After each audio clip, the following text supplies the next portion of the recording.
I'm Shannon Hathaway. I am an installation manager here at Super-Sod. I'm based in the Raleigh area, but we have farms and stores from Georgia through South Carolina up to North Carolina.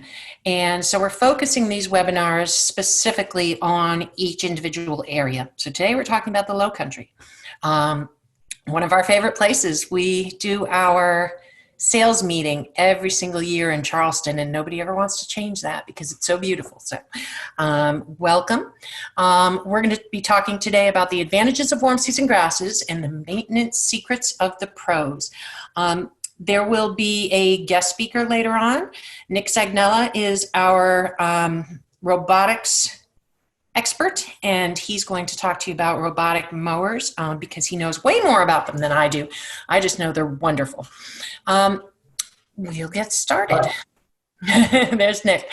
Oh, and one other thing. Towards the end, we're going to have some special offers and deals just for participants in this webinar today to show you our appreciation for you hanging in there and attending. So let's get started.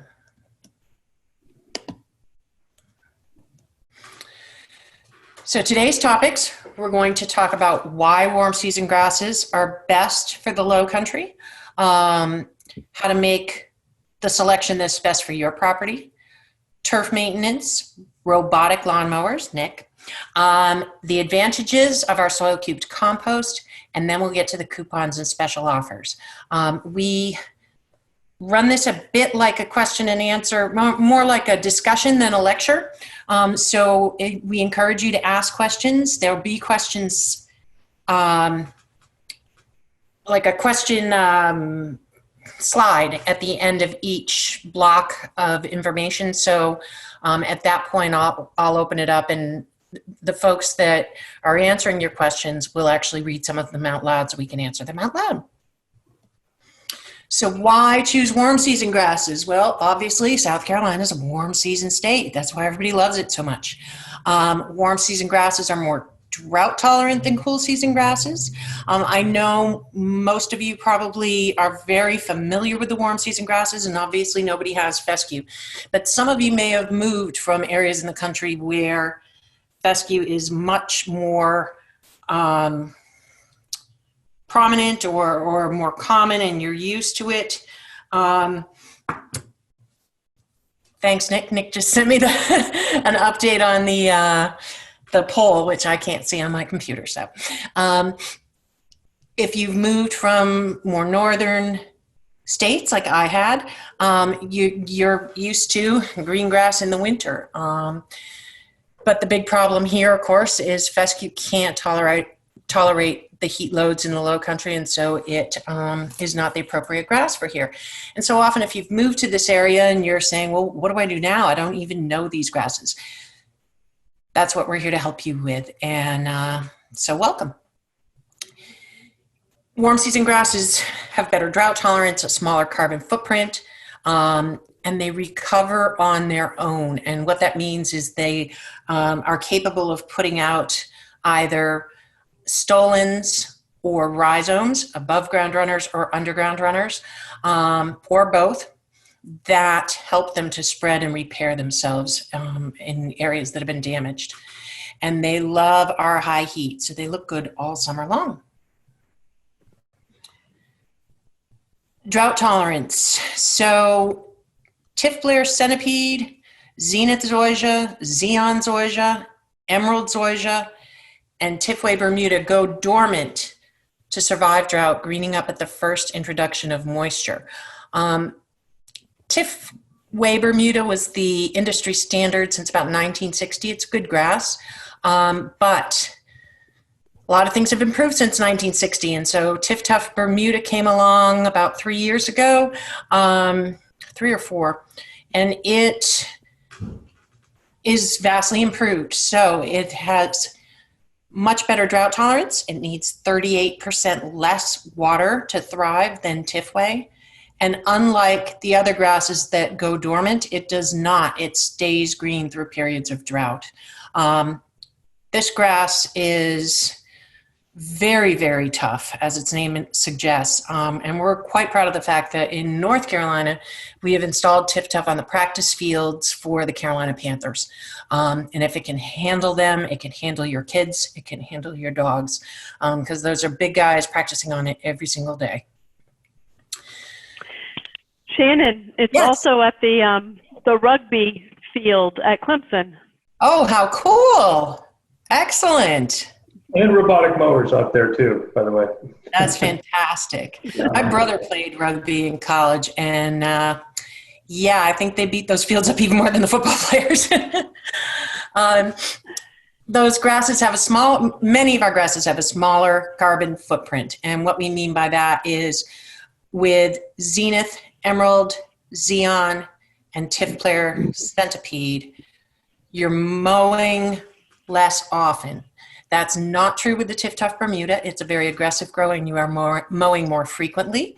But these grasses, if you're mowing less frequently, every 7 to 10 days on the zoysias, every 10 to 14 on the centipede, you're running that mower less often and you have more time for your family. They also, because they're lateral growers, the reason that you don't have to mow them as often is because they're growing more sideways than up.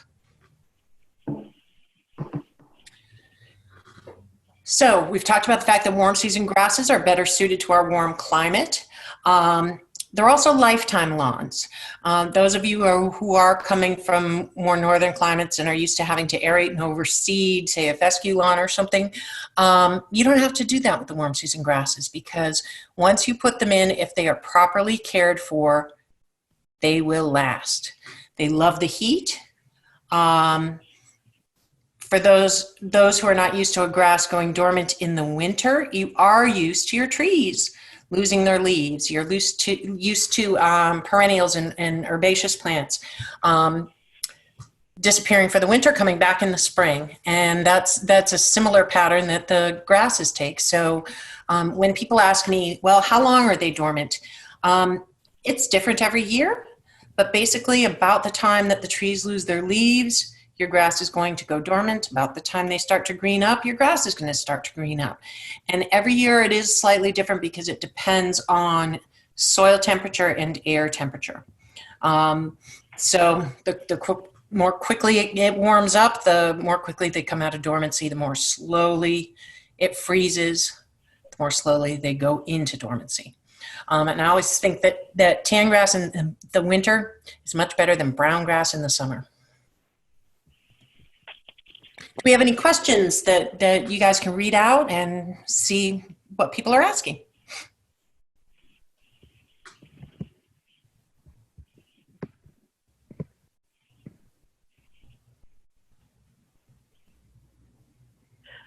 Not right now, Shannon. All right, we'll move on. That's okay. Thank you. That's all right. People have been listening very well, and they're holding their questions to I think we got a couple right at that same time. I'm sorry? We got a couple right when she said that, but we'll get around to those questions. We'll answer them remotely here. All right, great. So the first grass we're going to talk about is TIF Blair centipede. When you're seeing that prefix TIF, so for example on TIF Blair, TIF Tough, TIF Way, it means that these grasses are coming out of the Tifton program at the University of Georgia. They're developing these grasses, and because they're very proud of them, they're putting their little bit of their name at the beginning of them. So every time you see that TIF, you know it's been developed in the turf grass program at the University of Georgia. The advantages of TIF Blair centipede, it's called often lazy man's grass or eco grass because it requires far less maintenance than any other grass on the market. You don't have to mow as often. You don't have to fertilize very much. You really want to err on the side of caution when you are putting down chemicals. So it has very low chemical requirements, and this is one of those grasses where if you're one of those people who thinks, well, a little fertilizer is good, a lot of fertilizer must be better. That's not the case, particularly with tif-glare centipede. You have to be very cautious with the chemicals that you put on this grass, which can make it really easy to grow, but it can also make it really easy to kill if the chemicals are put down, either the wrong chemical or too strong an application. It needs very little water. That's why it does so well at the beach, does well in sandy soils. Doesn't like wet feet, so heavy clay soils aren't so great, but near the beach it does very, very well. It has a high tolerance for low pH, so if you have acidic soil, this is a good grass for you. It does need quite a bit of sun. It doesn't have a whole lot of shade tolerance, so that's something to keep in mind. And it can be damaged by common lawn care. Every year I'll see 2 or 3 lawns that were wiped out because someone gave them a little too much love. They gave them the wrong type of weed control, or they gave them a high nitrogen fertilizer. Centipede doesn't like a whole lot of nitrogen. We recommend using 5-10-30 on it for that reason. So before you put anything down on it, make sure it is safe for centipede, and make sure that it's really needed, or if you're not sure, talk to an expert at Super-Sod, because we'll help you with that. TIF-Tough Bermuda, we mentioned earlier. Again, that TIF in the front of it, TIF-TIM program at University of Georgia. Its drought tolerance is remarkable, so I guess it's worth saying twice that it uses 38% less water than Tifway. It has good cold tolerance up to zone 6B. Excellent traffic tolerance, really stands up to sports, to kids, to dogs, high traffic areas, does very, very well. It grows very quickly, so that's why it's got a very fast recovery rate. Because it grows very quickly, you're mowing it more often, and we're going to get into specifics on mowing and fertilization on all of these grasses, but that's something to be kept in mind. If you're one of those people who loves to go out and mow your grass, TIF-Tough is the grass for you. If you don't like to mow your grass, coming up, Nick will have a solution for you on that. So yeah, we can take care of it. Yeah, absolutely. Zenith zoysia is our wide-bladed zoysia.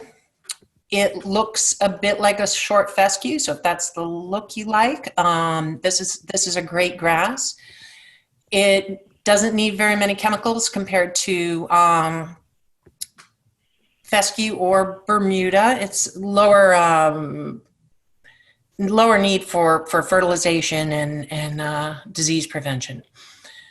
It has better cold tolerance, down up to zone 5B.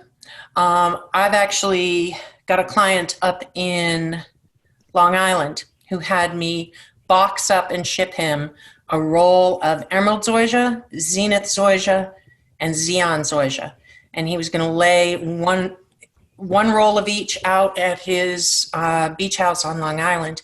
And I'm waiting to hear back from him which one does best up there, because that would show some really good cold tolerance.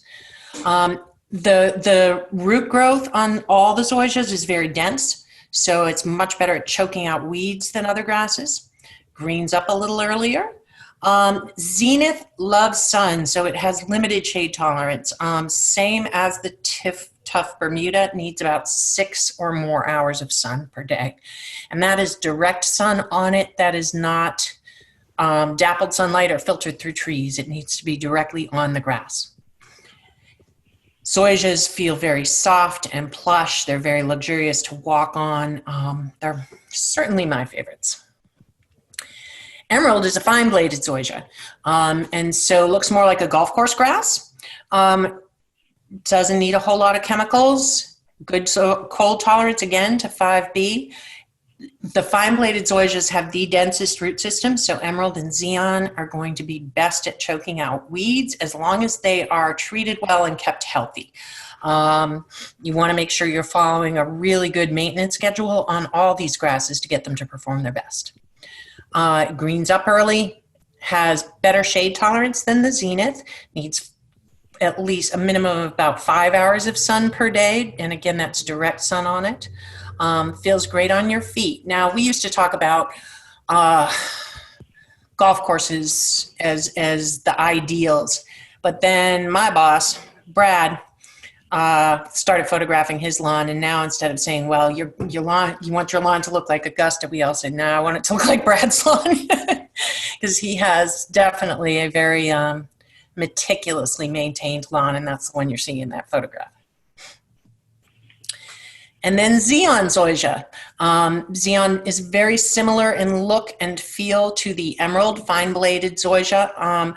Little better disease resistance, little better shade tolerance. It needs 4 or more hours of direct sun. So that's our most shade tolerant warm season grass. We're big dog fans here at Super-Sod, so that's one of our employees, Boston Terrier, out there playing on the Xeon zoysia. This grass is quickly becoming one of our most popular simply because of its shade tolerance and how beautiful it looks. A couple of our warm season grasses are available in seed, and that would be the Tiflair centipede and Zenith zoysia. The reason those are the only 2 available in seed is because all the others are sterile hybrids, which means that they do produce seed, but it's not viable. It doesn't work. So I get a lot of people who say, well, you know, do I need to overseed my warm season grasses? You truly don't. But there is seed available for the Zenith zoysia and the Tiflair centipede, because if you have a large area that, you know, it's basically a financial decision. If you feel that you'd like to have one of these grasses, but you have a large area that you just can't afford the sod for, this is a good alternative.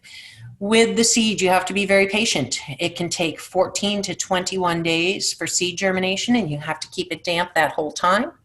And then it's 2 to 3 years for a full lawn. So you have to be very, very patient. Any questions?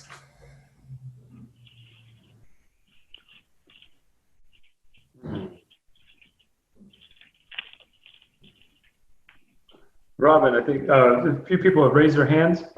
We don't have a chat open. You could do we're doing Q&A. So in the Q&A section, you can send questions to us, and we'll answer them either live right now, or we'll try to answer them by type here. And Shannon, we have a general question just asking, do you have any recommendations for any grass? And I think that's like, what's your personal preference? My personal preference, so I have had fescue at my first house, which I then converted to emerald zoysia, which I loved. At my second house, I had Tiff Tuff Bermuda, which I loved for other reasons. But it was a neighborhood that required Bermuda, or I probably would have had zoysia. My current house is very, very shady. So last weekend we had 2 large, huge trees removed, and others limbed up, and some of the dead limbs taken out. And so now I'm watching it to see what areas get how much sun, but I think I'll be going with Xeon zoysia. I think zoysias are definitely my favorite, but you can't just choose your favorite grass. It depends on the conditions you have. So you have to make sure you're choosing a grass that likes the conditions that your property offers. Because I'd rather have you have a grass that is successful than have one that's frustrating and you're fighting to keep it alive. So you want to really choose the best grass for you.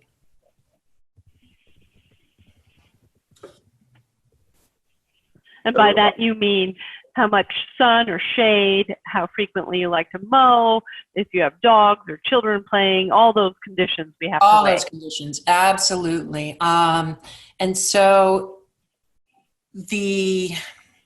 probably the best advice I can give you, if you're not sure on any of those, is to talk to a Super-Sod expert. We have qualified turf care experts in our stores, on our chat online, and on our call center. So all of our employees are very well trained and can answer your questions about grasses, because we'd love to have you ask a question rather than make an expensive mistake. We want to help guide you in the right direction. Shannon, talking about expensive mistakes, we answer this one question. Does it hurt to overseed rye for emerald zoysia in the fall? I would not put rye on any zoysia. You can overseed Bermuda, but with the zoysias, the problem is the rye is a vertical grower. The zoysias are horizontal growers. And even though they're dormant in the winter, they do need some sunlight on them in the winter. And the rye shades the zoysias out. It also is going to compete with their root systems. And if you're overseeding a zoysia lawn every winter, each year it's going to get more and more sparse. So I'm not a big fan of overseeding that with rye. We have overseeded Tip-Tuff Bermuda with rye very successfully. Thanks, Shannon. You're welcome. All right, we'll move to the next section. So remember I promised we were going to give you a little more information on specific care requirements. On the Tiff-Blair centipede, in the early spring, you don't want to fertilize until it's fully greened up, and that's true of all our warm season grasses. And the danger, why is an excellent question on that.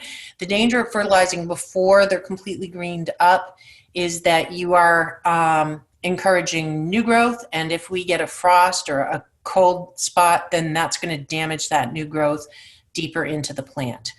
So you want the grass to come out of dormancy on its own because it knows what it's doing, and we don't want to push it out of dormancy because that can cause damage. If you are seeding with Tiff-Blair centipede in the spring, you want to apply 10 pounds per 1,000 square feet of 5, 10, 30, and notice that 5, it is a low nitrogen fertilizer, and that's really important with centipede. If you are fertilizing sod, not putting down new seed, then mid-spring, once it's fully greened up again, 10 pounds, 5, 10, 30 plus iron. And then midsummer, this application you can skip or you can do depending on how well your lawn's doing, another application of 10 pounds per 1,000 square feet of 5, 10, 30 plus iron. In the fall, you put no fertilizer on it. As far as weed control, in early spring, you'll put a pre-emergent down to catch the weeds that are trying to emerge from seed. But if you are seeding or sodding in the spring, you want to omit that pre-emergent or wait 6 weeks after it's been applied, a minimum of 6 weeks before you go ahead and sod, because it will damage new sod and it will damage centipede seed if you're putting that down. The whole point of the pre-emergent is to stop seeds from taking root. So it's an enzyme that severs the root from a new seed, and it will do that to the grass seed as well, and it severs the roots on sod, and they end up forming little club roots and can't grab a hold of the soil. So that's important. Post-emergence, you can put down mid-spring into summer on centipede, but you have to be very, very careful. Make sure that the post-emergent weed killer, read the label. You always want to read the labels. You want to make sure it is safe for centipede and that it is targeting the weeds that you have, the specific weeds. We had a situation here in Raleigh this year where a client called me and she said, I put weed killer down on my fescue and I killed my entire lawn. And I said, well, what did you use? And she said, well, I used the Scott's Weed and Feed that I always use. And I said, well, let me come out and take a look at it. And she happened to still have the bag in her garage. I pulled it out and it was a purple bag and it was specific to St. Augustine grass. She put a very, very incorrect weed and feed on her fescue lawn and killed the entire lawn. So you really want to make sure you're putting down one that is safe for the grass that you have. And again, if you're not sure, ask us. We can help you. We can guide you in the right direction for that. Once again, in the early fall, you're going to put pre-emergent down to prevent the germination of those winter weeds that can be pests. So Twice a year, you're applying pre-emergent. With the Tiff Tuff Bermuda, again, you're waiting to fertilize until after it is greened up. And your first fertilization is going to be late spring with 7 pounds per 1,000 square feet of 16-4-8 plus iron. Now notice that high nitrogen number. That's going to be what you're looking for in Bermuda and zoysia grasses, not what you're looking for in centipede. I know we don't sell St. Augustine, but I know many of you may have St. Augustine. A lot of the treatment that you do for St. Augustine is very similar to centipede. So again, you don't want to put a high nitrogen fertilizer on St. Augustine. I just want to caution you on that. We don't grow St. Augustine because it's very susceptible to a disease called take-all patch, which can wipe out your entire lawn very quickly. It does beautifully in Florida. That's where it's from. That's where it's supposed to be. I know we're not very far north, but we're far enough north that it doesn't do so well here. Some people have really good luck with it, but if it gets that disease, the whole lawn's gone. So you're going to fertilize Bermuda because it grows so quickly. It needs a lot of nutrition. It's like, think of it as an athlete, needs to eat a lot because it's putting out so much energy in growing so quickly. So you want to fertilize late spring, early summer, and late summer. Then in the fall, you're going to switch to 10 pounds per 1,000 square feet of that 5-10-30, the low nitrogen fertilizer, to give it a last feeding. As far as weed control goes, the pre-emergent in the early spring and again in fall, post-emergent for broadleaf and grassy weeds, throughout the late spring and summer as needed, directly applied to the weeds, not just a general broadcast. And again, read your label, make sure it is specific to Bermuda grass and to the weeds that you have. We get a lot of folks who bring in weeds in baggies, and the more of the weed you can bring us, the better chance we have at identifying it. Occasionally people will bring in a leaf.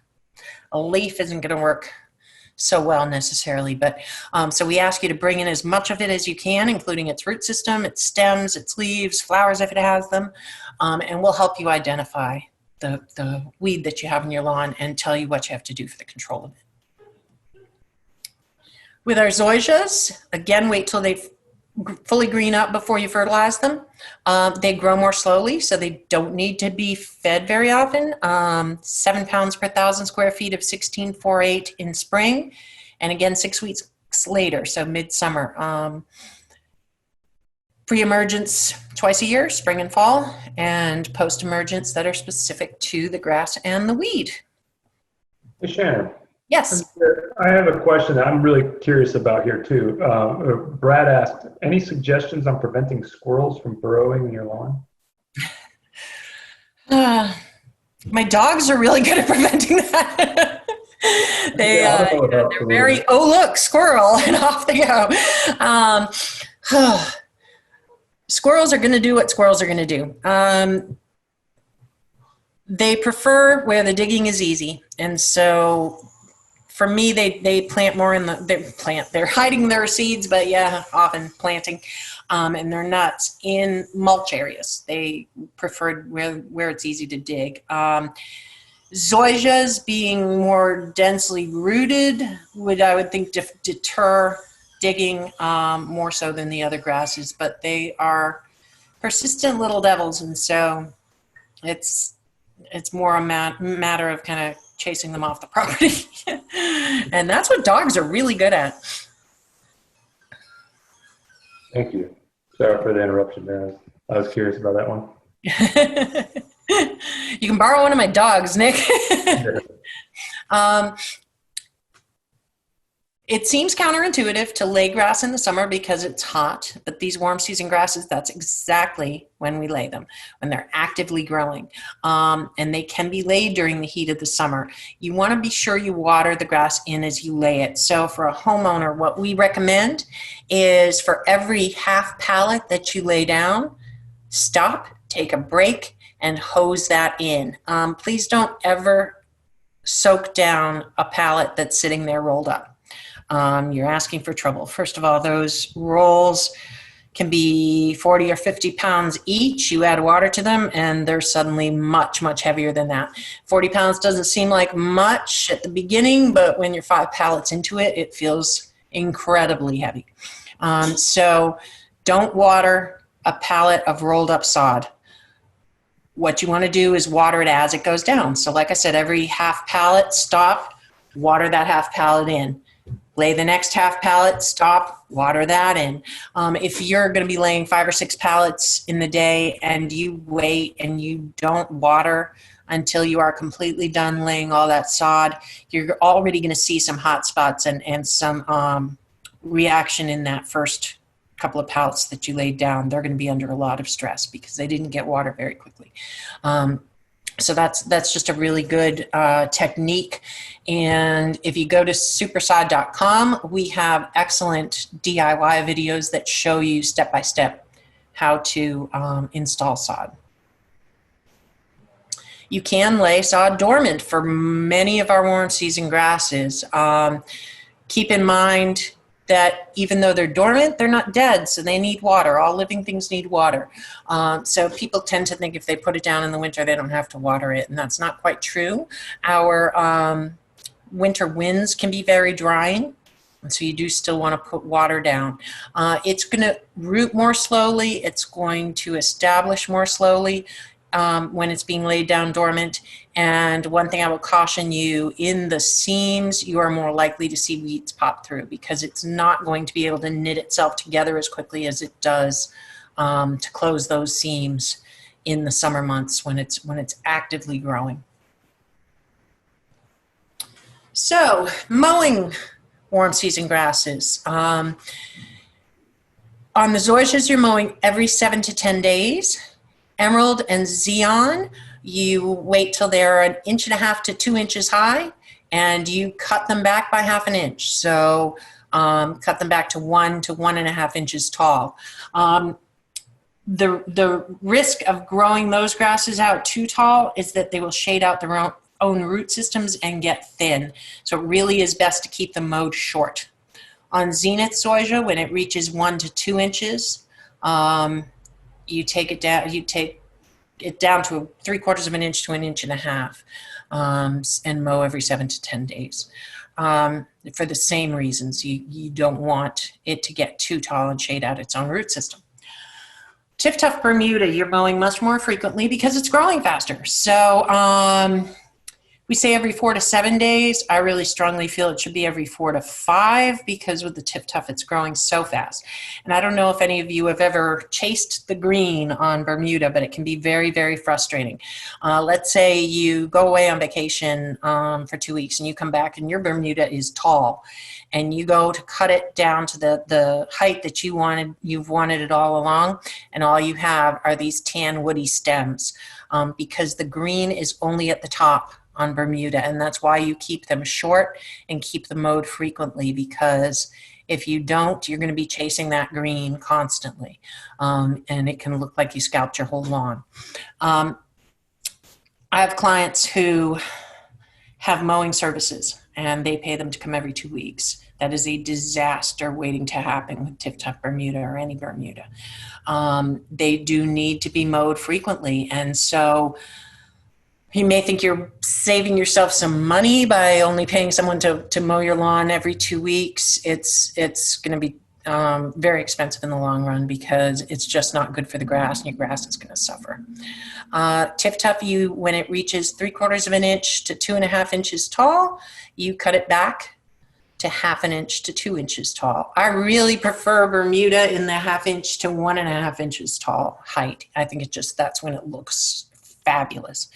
On the Tifway Bermuda, the mowing is about the same, similar interval of 3 to 6, mowing every 3 to 6 days. So Bermudas require a lot of mowing.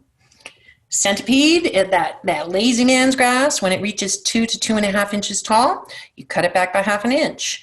And you only have to mow every 10 to 14 days because it's putting far more energy into growing sideways than it is to growing up. If it seems like that's a lot of mowing and a lot of work, coming up soon, Nick's going to tell you the best way to keep your lawn mowed. Do we have questions right now? We have a few here. Let me see here. I'm trying to scroll through here real fast. So someone asked, I get sent, I like to walk on my centipede. It was Terry. I like to walk on my centipede, but I get stickers coming up in it. What pre-emergent should I use? When to apply, and when do I apply that? So the pre-emergent that we recommend is Barricade, and it's Barricade 007, so easy to remember, kind of like the James Bond of pre-emergents. And you would put it down in early spring, and then again in late summer, early fall, to stop those seeds from germinating so that it doesn't become a problem, because yeah, that's not comfortable at all on bare feet.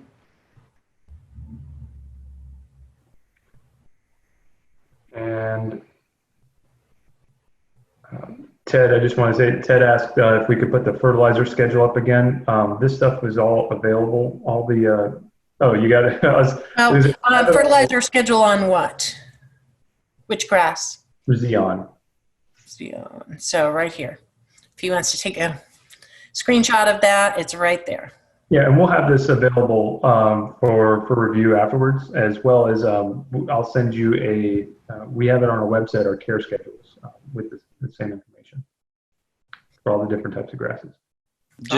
Just to add as well, Shannon, if anybody's looking for the active ingredient for Barricade, it's actually prodiamine. So if you don't see, yes, that's right. Thank you. Prodiamine. So if you don't see Barricade, it'll actually be prodiamine as well.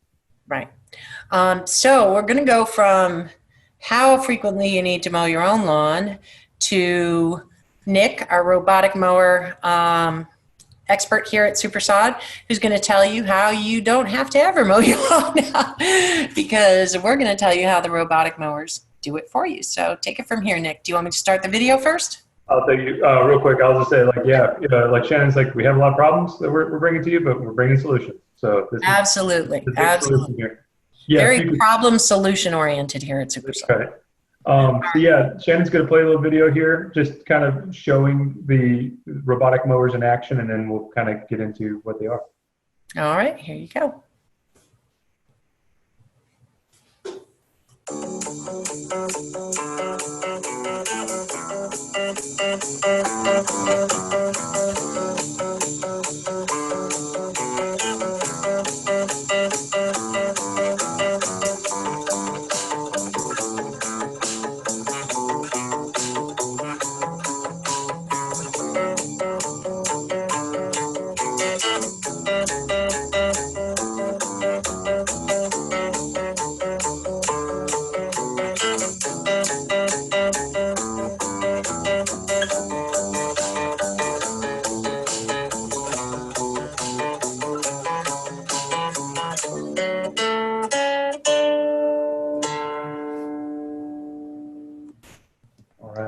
Thank you, Shannon.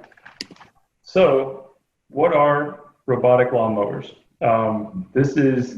We are the largest robotic lawnmower dealer and installer in the nation.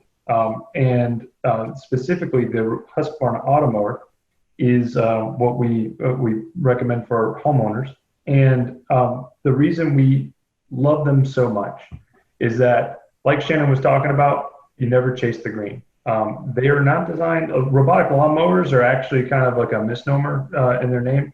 They're more like lawn maintainers. So they're not just going to mow it when you need to get it mowed. When you have a robotic lawnmower, your lawn is always mowed. It is maintained at the height that you want it to be at, and you have a healthier lawn, a thicker lawn, and an easier life too. So they're little battery-powered robots that are dedicated to maintaining your lawn. They follow a boundary, or they stay inside your lawn based on a boundary line that's in the ground, and they create a GPS map of the yard, and they know where to go and how to get there, and they maintain all the parts of your yard they need to all by themselves.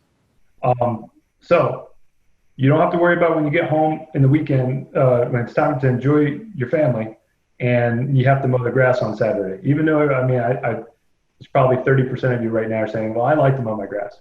Like, do you really like it that much? It's when, if you have the option of just enjoying a perfectly mowed grass, mowed lawn, most of the time you take that. So the other thing is that it is all the time. So your yard, because it is, your lawn will be maintained or mowed 3 to 4 times a week based on, depending on the size and the complexity.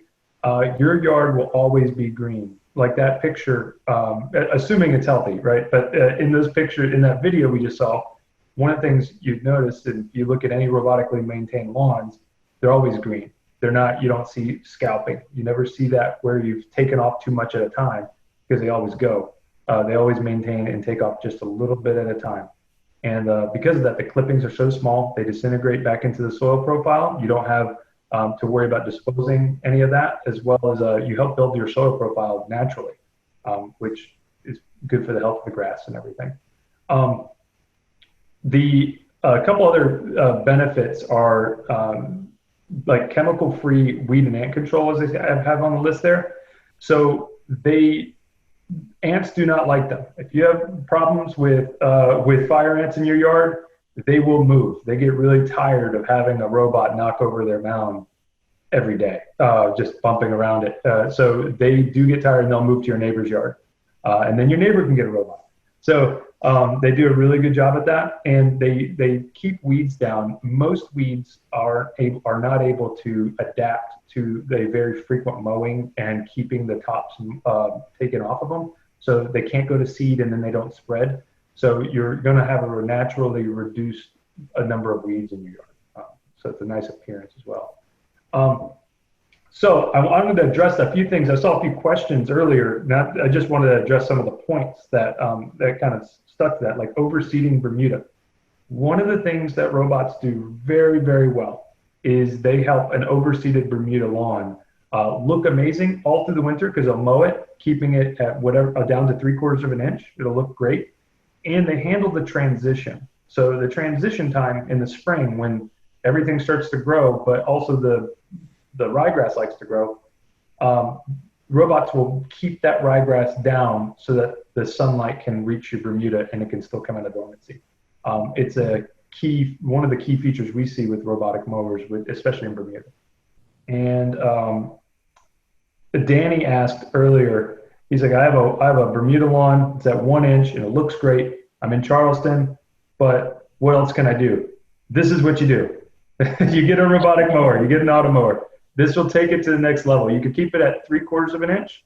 And I think you said yours was 419. So there's a fairway kit that can actually bring it down to 0.4 inches, and it will maintain it at 0.4 inches if you wanted to have that golf course looking lawn. Shannon, will you go to the next slide for me? Absolutely. Thank you. All right, well, these are some examples of some of the lawns for our customers that have robotic mowers. So on the top right, that is Tiff Tough Bermuda, the amazing grass that Shannon's talked about. It's traffic tolerant, it can handle. It's at Clemson Rugby has it because it's the only grass that's been able to handle. Rugby players do a number on turf, especially where they just scrum. I think that's the term for it, right? That's the term, yes. It's doing great. We actually have a robotic mower there. We have a much larger one made for athletic fields, but it does amazing. And right there on that top right, that is a Tiff Tough Little League field maintained with a robot at 1 inch. And you see how thick it is. You can just drop a house key on top and it stays right on top. Your lawn can look like that. If you were going to do that yourself, you'd have to mow it 3 or 4 times a week, but a robot does that for you. On the left, you see Shannon talked about Brad's yard in Raleigh. That's an emerald zoysia lawn, and the reason it looks so meticulously maintained, it is meticulously maintained, is the automower. I don't want to give all the credit to the automower. Brad's really meticulous with the edging and everything as well, but that real nice finish is the automower. And on your bottom right here, you see the clear difference between an automower and not having an automower. And you know that when that person with the traditional yard or traditional mowing goes to mow their grass, they're going to be chasing that green. As soon as they mow that off, that's all they take. All their green, they're going to have a big scalped yard, open up the canopy for weeds, and then they're going to struggle to get that green again, whereas the one on the left is always going to be green. So let's see if there's anything here. Yeah, that's it in a nutshell. We have, I think the next one we're going to open up for questions. I know there may have been questions piling through here. Hey, Nick. Yeah. Nick, here's one here. Thanks, Joe Namath. How does a mower do both front and back when lawns are separated by pine straw boundary? The pine straw is interesting. Robots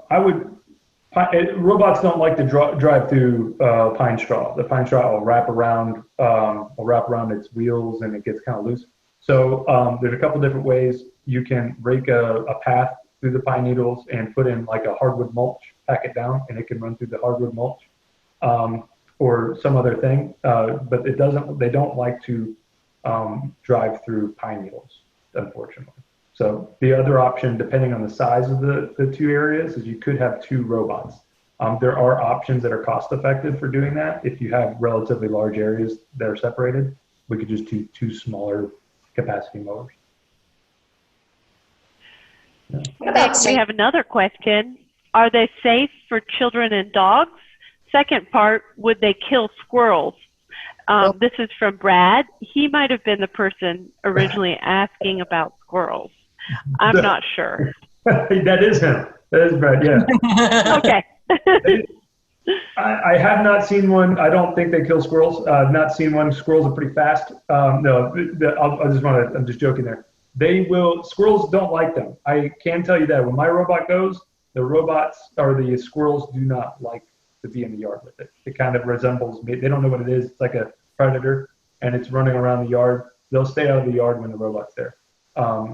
And so that is a real thing. And they are safe for kids and pets. So they are designed specifically for safety in work, because they're going to be working in live environments. So they have a very small low mass blade system that has retracting blades that only a small amount of the blade is showing at any time or is exposed.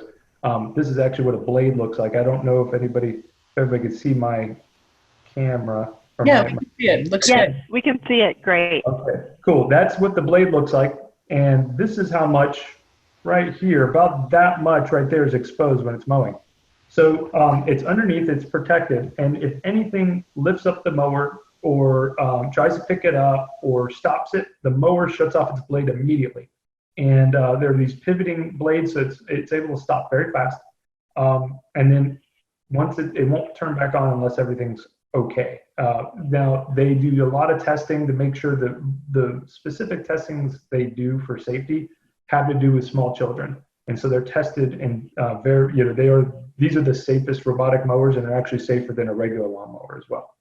Oh yeah, something else. I know that we had some questions. Something I forgot to do was show everybody just how easy it is to mow your yard with an automower. So they're GPS tracked and cellularly connected. Mine is about 20 miles from where I'm sitting right now. And this is my app right now. It tells me it's paused because I had it mowing and I just want to pause it for everybody. It's named R2D2 because that's what the kids named it. I'm going to show you how easy it is to start mowing my yard. Start, resume. This will turn green here in a moment.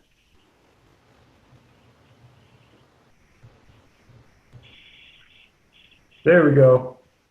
My lawn is being mowed right now. And that's also how easy it is to control squirrels.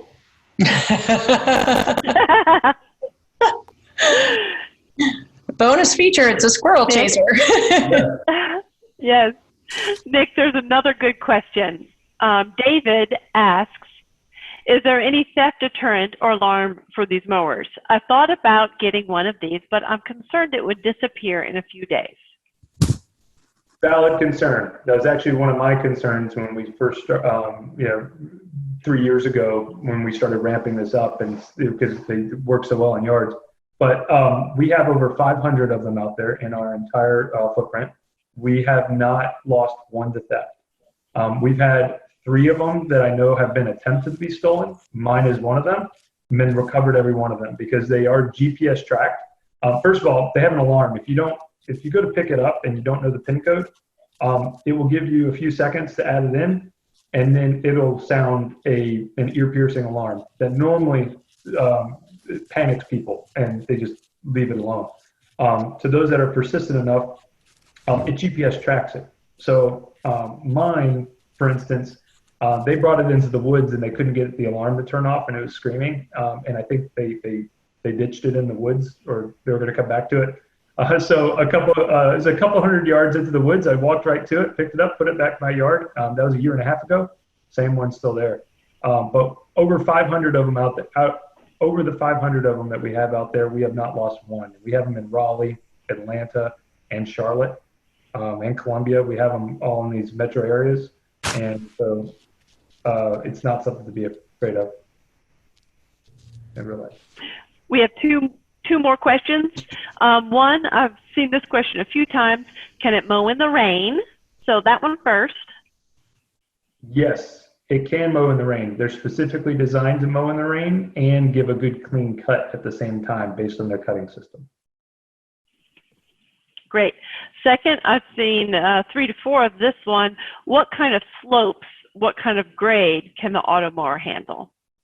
Yes, they can handle all kinds of slopes. Shannon, will you go back 1 or 2 slides real quick for me?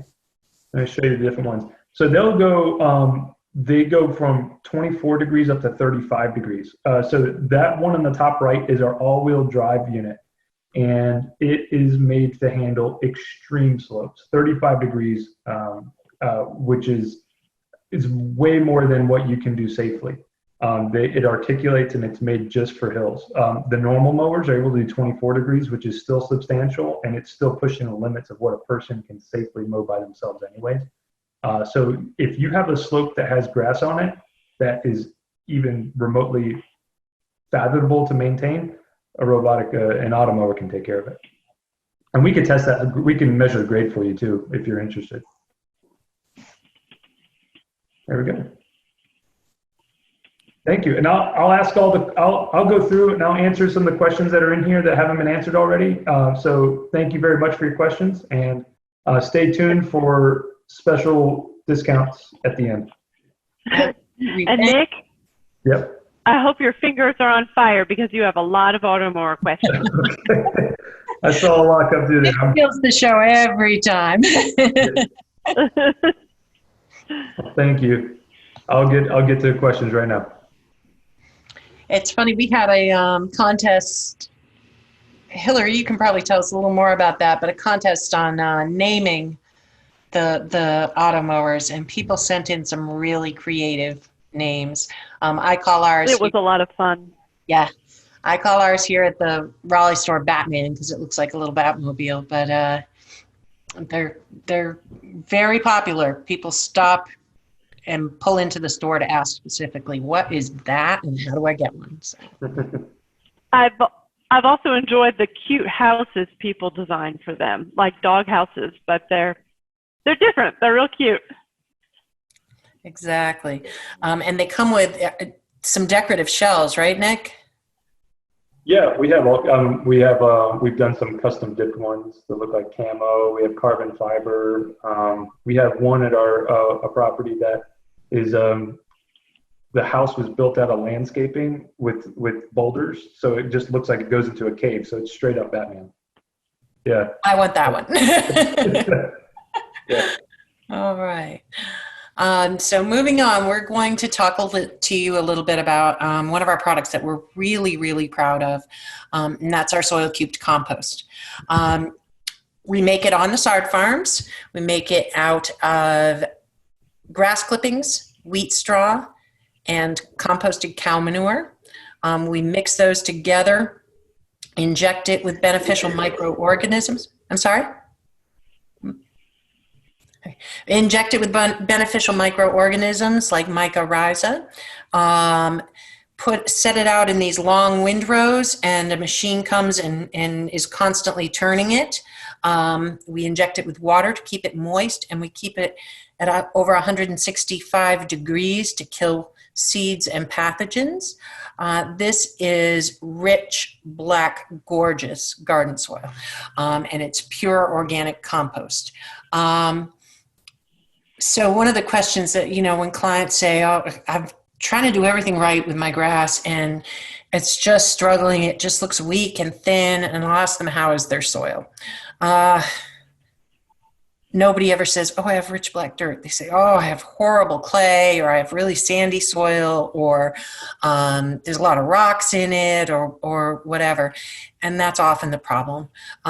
In clay and sand, there's not a whole lot of nutrition for your soil, particularly if you're on new construction and they've stripped the topsoil off.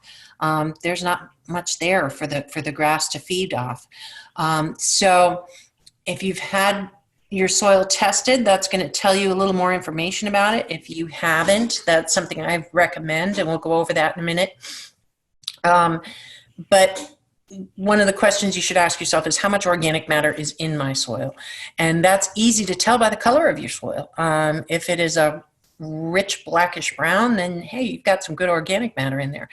But if it's raw red clay or sand, then your grass is looking for more nutrition than it can get there. Our Soil Keeps Compost is OMRI listed, and what that means is that it has been tested by the Organic Materials Research Institute and determined safe for use in organic gardens. I use it in my vegetable gardens 8 inches deep in some. I have it about 16 inches deep in my potato beds. So, but soil is the most important aspect of growing plants. Without a healthy root system, plants cannot reach their full potential. Adding soil cubed, your soil gets the nutrients it needs and the organic matter that fertilizers can't offer. So fertilizers are going to be, for example, 16-4-8. They're going to provide you with nitrogen, potash, and phosphorus. Sorry. Those are great. All plants need that, but they don't provide you with the trace nutrients that good soil can provide. Let's see. So soil tests. When I spoke to one of the representatives from the Low Country area, your area, he said that you can request a pH test kit from your local county extension service to learn a little bit more about your soil. I've put up results from a soil test that was sent into Clemson, and it's telling people, what the pH is, how much phosphorus, potassium, and calcium, magnesium, zinc, all these trace elements there are in their soil. One thing you'll notice, it doesn't tell you nitrogen. Nitrogen is not stable in soil, and so it's really hard to test for. So they don't bother to do that. The reality is all plants need some nitrogen, certainly less for centipede than for any of the other grasses, but they do need some nitrogen. So most fertilizers contain nitrogen. Your pH, most grasses want a pH in the 6.5 to 7.0 range. That's not very acidic soil. Centipede's going to want it a little more acidic than that. It doesn't need soil as basic as 6.5 to 7. But it's important to find out how good your soil is, and so sending the test kits into Clemson. Those of you in South Carolina, are there other facilities, are there other universities that are performing these tests? I don't think so. I think Clemson. I don't think there are. Yeah, I think Clemson is the only one. Good. Okay. All right. Very good. But your local county, you don't have to go to Clemson to pick up a test. Your local county extension services will have those available for you. So when you're laying sod, mixing soil cubed in the top layer of your existing soil enriches it and gives that nutrition to the new sod that it really needs. You can just rake it into that top layer. That's usually sufficient. And we recommend 1 cubic yard of soil cubed compost for every 500 to 1,000 square feet of sod. So that's 1 for every 1 to 2 pallets. It is the big yellow bag. That's our signature big yellow bag being delivered on the Navigator forklift there. The reason he's delivering with a forklift, it's 1,200 pounds of compost. It's once we can deliver it to you, we'll set it down where you would like it, and until it's close to empty, you aren't going to be able to move it. So unless you happen to have a forklift at home, so you want to make sure we put it in a place that's really accessible and convenient for you. If you're top dressing your lawn, so a lot of people say, well, my lawn's already down and I don't want to incur the expense of killing it, tilling it up, and starting all over again so that I could get good soil down there. And I totally understand that.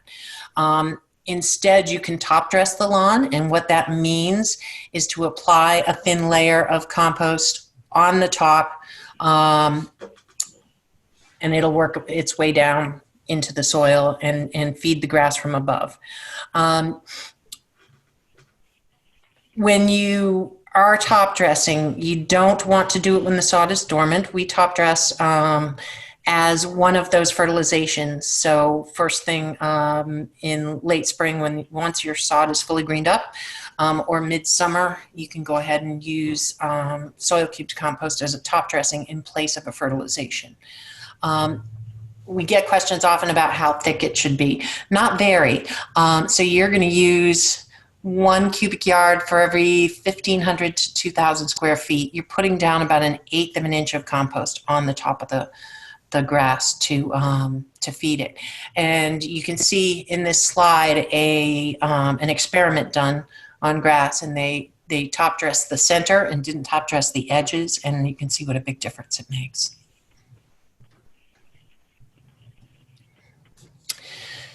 But it doesn't stop there.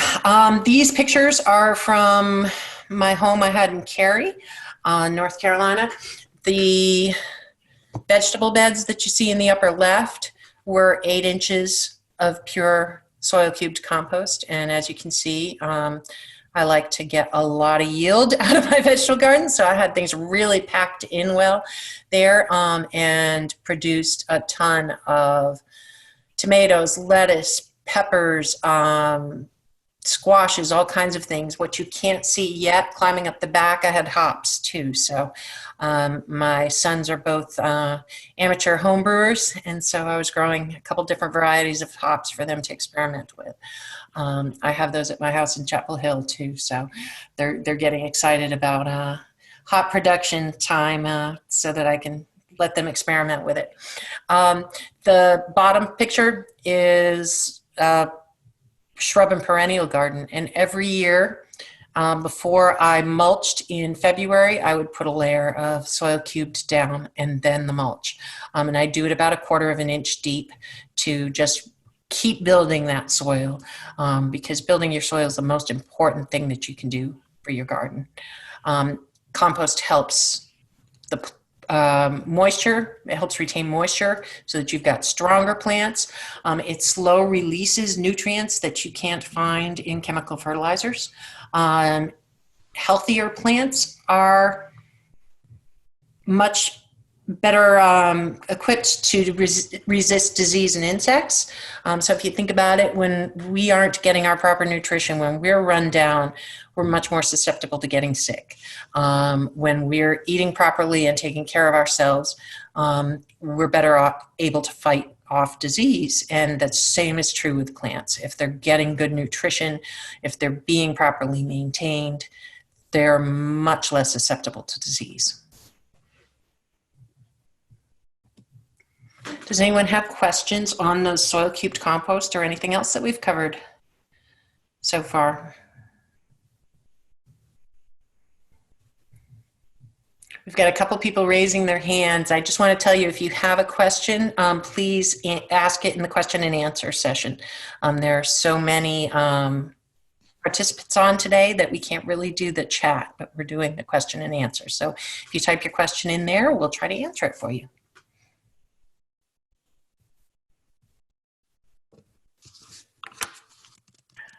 At this point, there's a couple of replies that we've lost the original thread.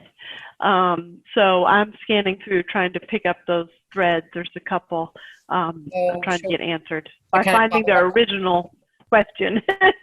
Yeah. Nick is furiously answering Automore questions. You did get a shout out saying just a testimonial for the Big Yellow Bag. We got one for our garden this year, and our garden is phenomenal. Yay! That's great to hear. I was mentioning I moved just over a year ago to a new house for me, but it's a much older house in Chapel Hill, and it's a really little house, but I have a lot of land, and I'm happy about that. And I have a 1,600 square foot vegetable garden, and it is fenced all around 8 feet high because I also have thousands of deer in Chatham County, just everywhere. So it is a deer-proof vegetable garden. And I have currently five raised beds in there, completely filled with soil cubed, and two large, round stainless steel containers filled probably 16 or 18 inches with soil cubed for onions and potatoes, and those are doing so well. My grandson planted all the potatoes. So that's a shout out to Finn. Finn is about to turn 6 years old, and we did an experiment when he was at my house, and we cut the eyes off some potatoes that were going bad, but they were starting to grow eyes on them. And so I explained that to him, and we cut them off and we set them on paper towels. And I said, when you come back next weekend, we'll plant them. And the reason you set them out on the paper towels is to dry and harden off the area where you cut. So the next weekend, we came back to the house and pushed those down into those cylindrical containers filled with soil cubed compost. And they are going crazy. Every time he comes to the house, he's like, Grandma, can we go see my potatoes? And he doesn't understand that they're not going to be potatoes yet, but he does want to see the plants. And these things are a good 18 inches now. They're like potato trees. I'm going to ask you a few more questions that came in about soil cubes. Sorry, I was doing a few things at once there. Someone asked what's the compost to use for rose beds, and I think you kind of just answered that. And that, of course, is soil cubes. It's great for top dressing. It's also great for incorporating into your flower beds and planting your plants right in it, or top dressing your flower beds. Roses are heavy feeders, and they would like that rich soil from the compost. It's also great for top dressing blueberries, clematis, fruit plants, fig trees. That's another one. Really, I top dress all my shrub beds with the compost every year. I do too, and I am having a phenomenal blueberry yield this year. They're not ready yet, but boy, when they come ripe, I'm going to have lots and lots of blueberries. Yep, I'm excited about that. Another question is about the top dressing of the lawn. Glenn is asking, do you spread 1/8 inch over the entire lawn? Yes, if you can spread it to about that. You don't have to go out with a ruler and make sure, but you do want to spread it thin because you don't want to completely cover the grass. You don't want to smother the grass. So when you're top dressing in the spring, you cut your lawn short, and you can either straight top dress over that, or you can aerate and then top dress.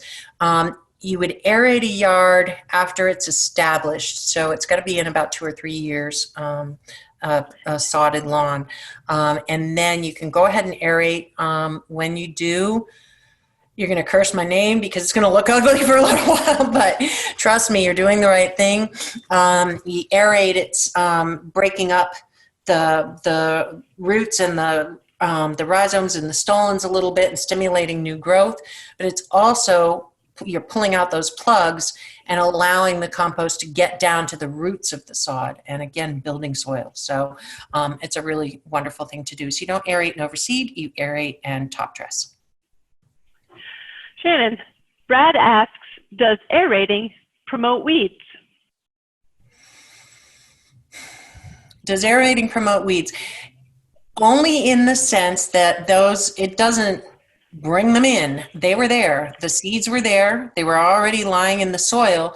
But anytime that you're loosening that soil up and adding nutrition, of course, it's encouraging growth in your grass. Well, it's also encouraging those seeds to become active.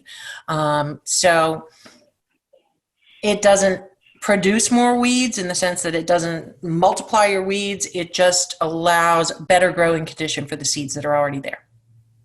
Plants like loose, rich soil.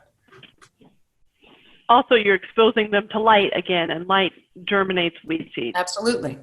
Absolutely. But that does not mean you shouldn't aerate, because your lawn is not going to do well in hard, compacted soil that's just left hard and compacted for decades. Just not going to do well. Yeah, I think it's worth aerating for sure, and just absolutely dealing with the weeds. Yep. Another question, will top dressing wash out after a rain? It depends on your slope. So if you have a slope, of course, everything at the top of the hill wants to go down the hill because gravity. But if you have a nice flat lawn, then all it's going to do is really soak it in. So I think that depends on the degree of slope. And what I usually do is I take a shop broom and I push the top dressing in past the leaves into the root zone, and then I water it in. And honestly, it's all worked in past the leaves, and it just doesn't wash out if you do those two steps. Right. The grass is better able to hold onto it. Final top dressing question is he asked, I fertilized my zoysia grass about a week ago. How long do I have to wait to top dress with soil cubed? I have 3 bags waiting. Ideally you would, and you said zoysia, correct? Yes. Ideally you would fertilize zoysia twice a year, right? So once it greens up and then 6 weeks later. You don't have to wait 6 weeks before you put the compost down, but it depends how heavily you fertilize that grass. It might be better to at least wait 3 or 4 weeks before you put it down. Just so you're not over stimulating that grass. You want to give it a chance to soak up some of the chemical fertilizer before you go ahead and put the compost down. I feel the same way about lawn care in general. Don't do things rapidly. Just, give it some time to respond to that. And that way you'll know for sure if you're doing the right thing. You'll have time enough to see the results and learn your lawn. You're becoming a student of your lawn that way, just by giving it some time.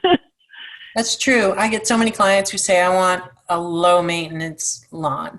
And we can provide a low maintenance lawn, but we can't provide a no maintenance lawn. Everything worth having requires work. You have to work for it.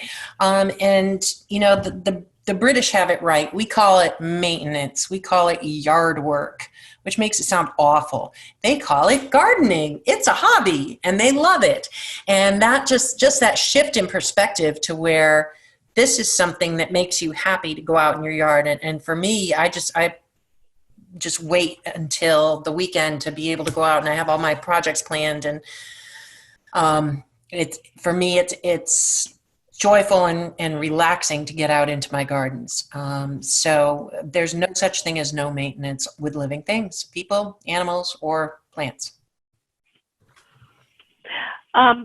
2 questions came in. How often do I aerate or dethatch? You can every year. I usually do it about every 3 years.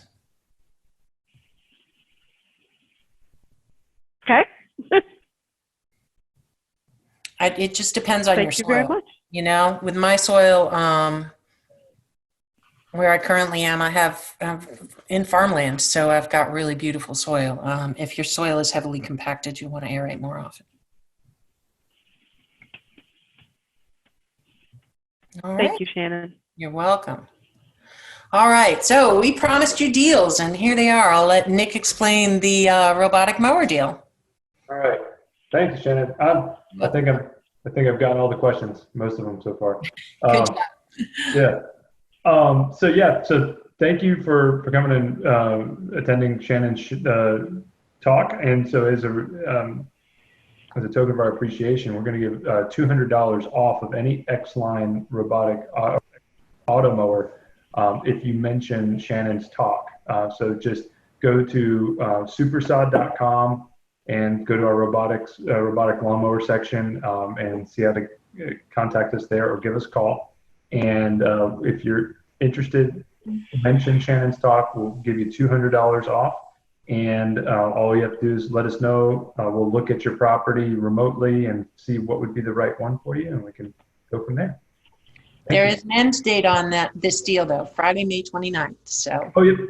Thank you. It limited time only.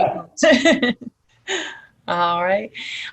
We're also offering a special on the Big Yellow Bag. If you place your order by this Friday, so that's only 2 days from now, and you use the code Shannon204, we'll give you $20 off a Big Yellow Bag of soil cubed for top dressing or for your vegetable gardens or your perennial gardens or for starting a new lawn.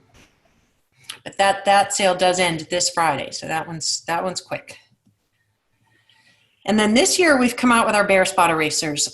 So they are excellent if you've got a small area that needs to be patched or corrected. We've got the Super Bear Spot eraser, and that's 1 pallet of sod, which is 500 square feet, and 1 big yellow bag of soil cubed compost. 1 cubic yard, and that's for if you've got kind of a larger area that needs to be repaired, and it's our Tif Tuff Bermuda sod. And then if it's a smaller area, you can buy half a pallet, and we give you 5 of our mini cubes to prepare the soil properly. And those, if you go to Super-Sod.com, you'll see the prices on those.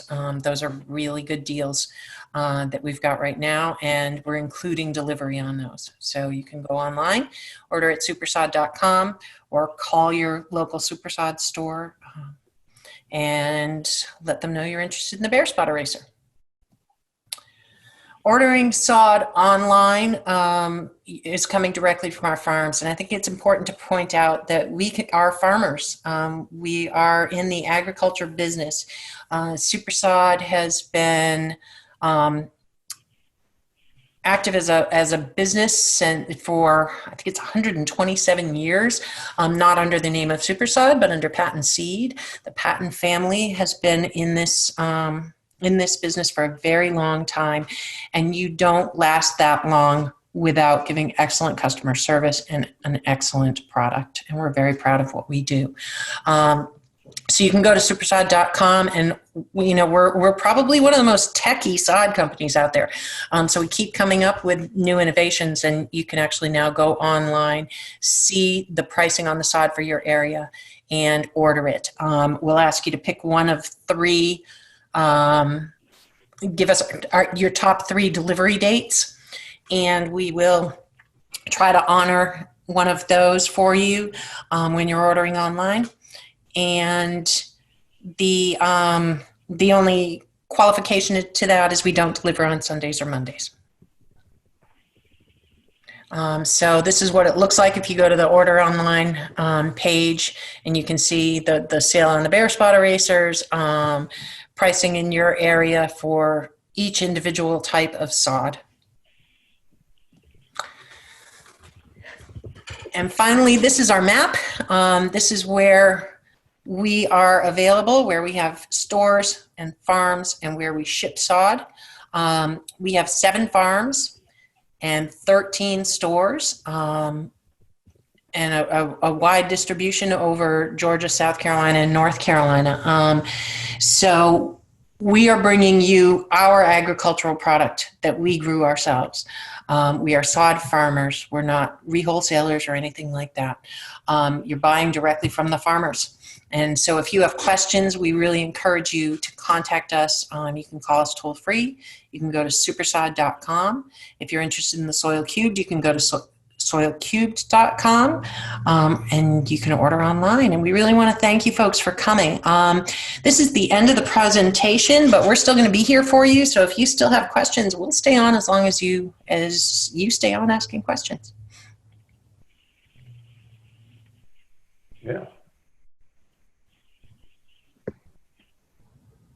So Mike asked, you may have talked, did you talk about zoysia patch at all?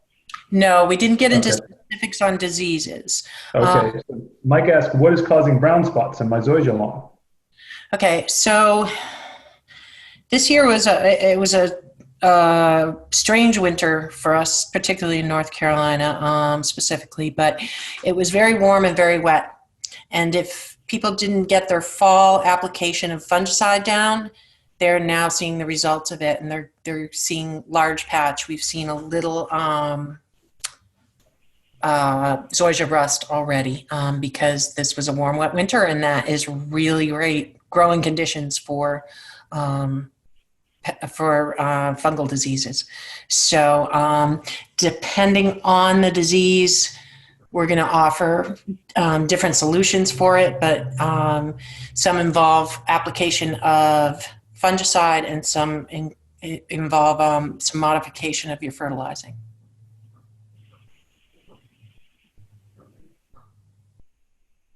Anything's going on there?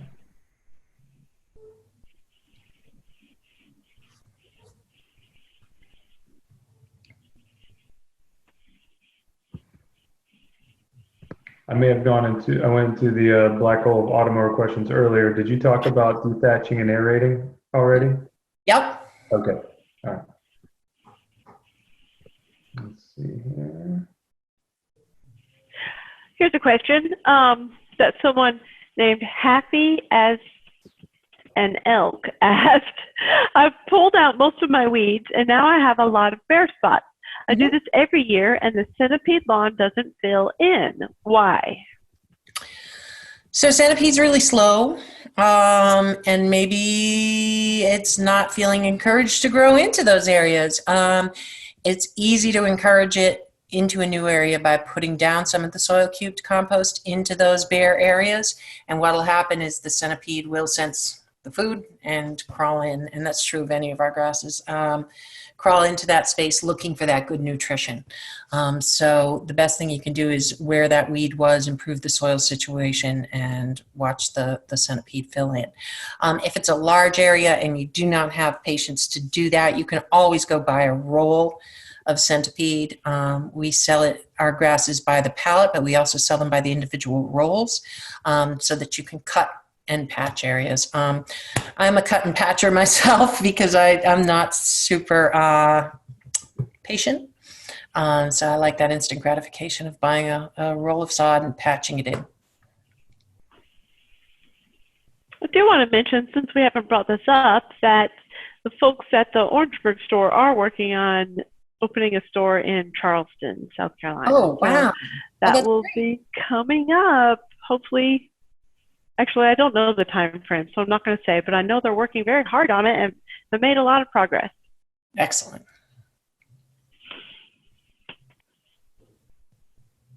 Okay, here's a good question. Irene asks, how often should we water grass when it doesn't rain? It'll depend on the grass. Most grasses want an inch of water per week. So if nature's not providing that for you, you have to provide it for the grass. Everybody's water pressure is a little different, so it's hard to tell you how long to water. But my favorite low-tech way to figure it out is with a tuna fish can or a cat food can. That's about an inch deep. And so you put that out on the lawn in the areas that you're watering, and however long it takes to fill that can up to the top, that's how long it takes to get an inch of water to your grass. And I'd rather you gave them a good deep drink once or twice a week than give them a little bit every day, because we want to give our sod a little tough love and force it to put in good deep roots, not have all those roots up at the top waiting for that little drink every day. Water them deeply, wait a week depending on the temperatures, but wait a week and then water them deeply again. That's for established sod. If you're putting down new sod and it's not raining, it's a whole different story. That new sod needs to be watered.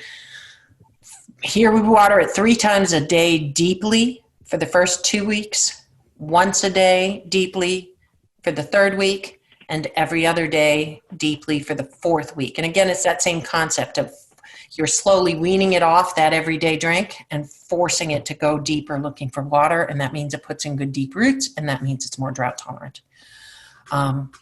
So some of our grasses don't need an inch of water a week. Tiff Tuff would be an example of that, but most of them perform at their best when they're getting about an inch of water per week. Shannon, you have someone, Brad says, will you all be doing another presentation in the future? I would love to tell friends about it. Well, Brad, we are recording this, and we will send you an email by early next week with the recording. Also, there'll be the same landing page where you signed up. Your friends could sign up to get an email with this presentation link. Absolutely.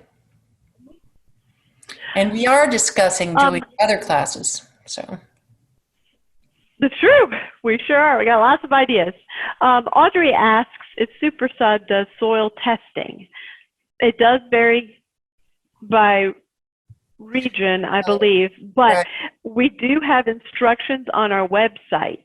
If you go to supersod.com and in the search bar, type in soil test, we have instructions. It's called How to Conduct a Soil Test is the name of the article.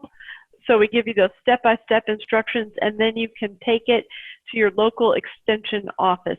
Most counties in the Southeast, Georgia, North Carolina, South Carolina, all have county extension offices. And Audrey also asked if there's a store in Columbia. There is not a store, but I believe if you call the Orangeburg store, that they sometimes have a pickup location, and they deliver sod and compost to Columbia straight from the Orangeburg farm. So everybody in the Low Country gets that farm fresh sod from our farm in Orangeburg. Absolutely. We even get some of it up here in Raleigh. We get sod from the Orangeburg farm too. It's an excellent farm and one of our big producing farms. And shout out to all the folks who work at it. We have a question about a centipede lawn. In enhancing a centipede lawn with seed, may you use a spike-tine rototiller to open up the earth for better seed establishment? What are your thoughts on that? I'd be a little hesitant that you'd be tearing up a lot of your established centipede. I'd rather you used an aerator. I'd hate to have you do more damage to the established lawn. Would kind of defeat the purpose of trying to plump it up by adding more seed. Thank you, Shannon. You're welcome.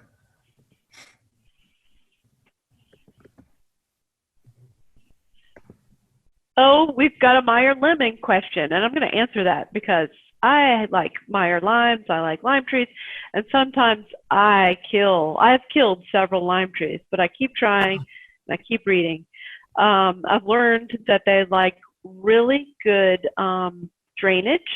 So even some of the trees that are sold, some of the potting mixes that are sold as being good for citrus are not. They have peat.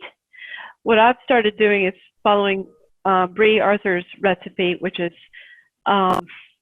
basically 60% pine or pine bark nuggets, 20% soil cubed, and then 20% perlite. That's her potting soil mix, and it provides great drainage. And also, the lemon and lime tree citrus need fertilizer. They're heavy feeders. So when I started fertilizing regularly, I didn't, basically the fruit stopped aborting, and that's what they're doing. They need nutrition. So fertilize in the warm growing months. The question asker says, been using oil. It's not an insect problem, it's a nutritional problem. And one thing that happens too that people aren't aware of with citrus plants, if you're bringing them in and out, in for the winter and then back out, they're going to produce outdoor leaves and they're going to produce indoor leaves. And so sometimes they'll shed a bunch of their leaves when you bring them into the house because those were outdoor leaves and they need leaves that are better able to handle the low light conditions in the house. And then when you're bringing them back outside for the summer, transitioning them slowly, a few hours each day, increasing that each day is really important. And they may throw off a lot of those indoor leaves to put on outdoor leaves.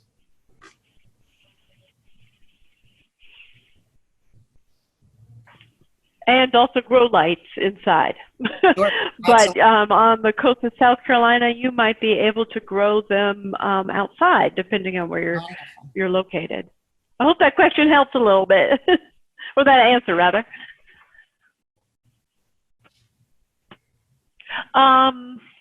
Let's see.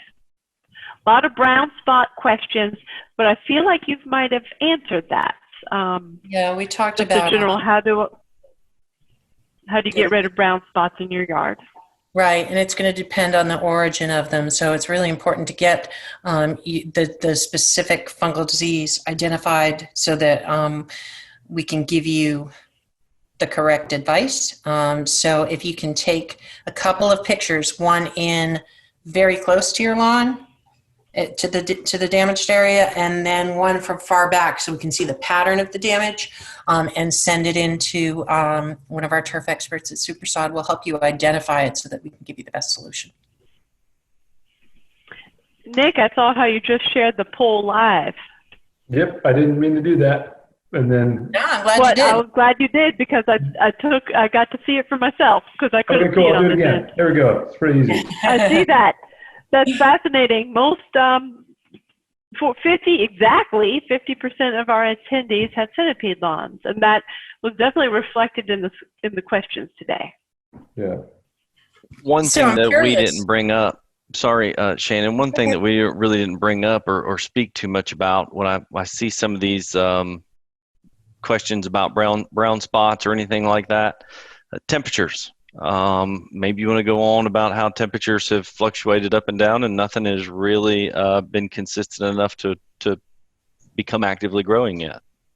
Yeah, absolutely. We just 2 days ago on the 18th, we got a notice from NC State. Now I know that's specific to North Carolina, but about this spring and about the slow green up of warm season grasses and how spotty they're coming in and how patchy they're coming in.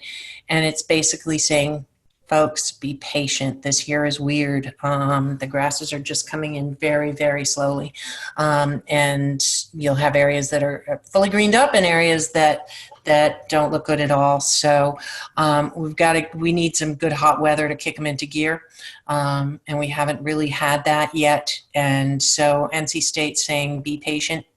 And by, probably late, it depends where you're located, but for you guys, probably by late May, it should look great. For us, it'd be probably early June. People are just used to seeing it thick and green before now. Oh, I haven't seen the May this way for what, 15, 18 years or so. Yeah.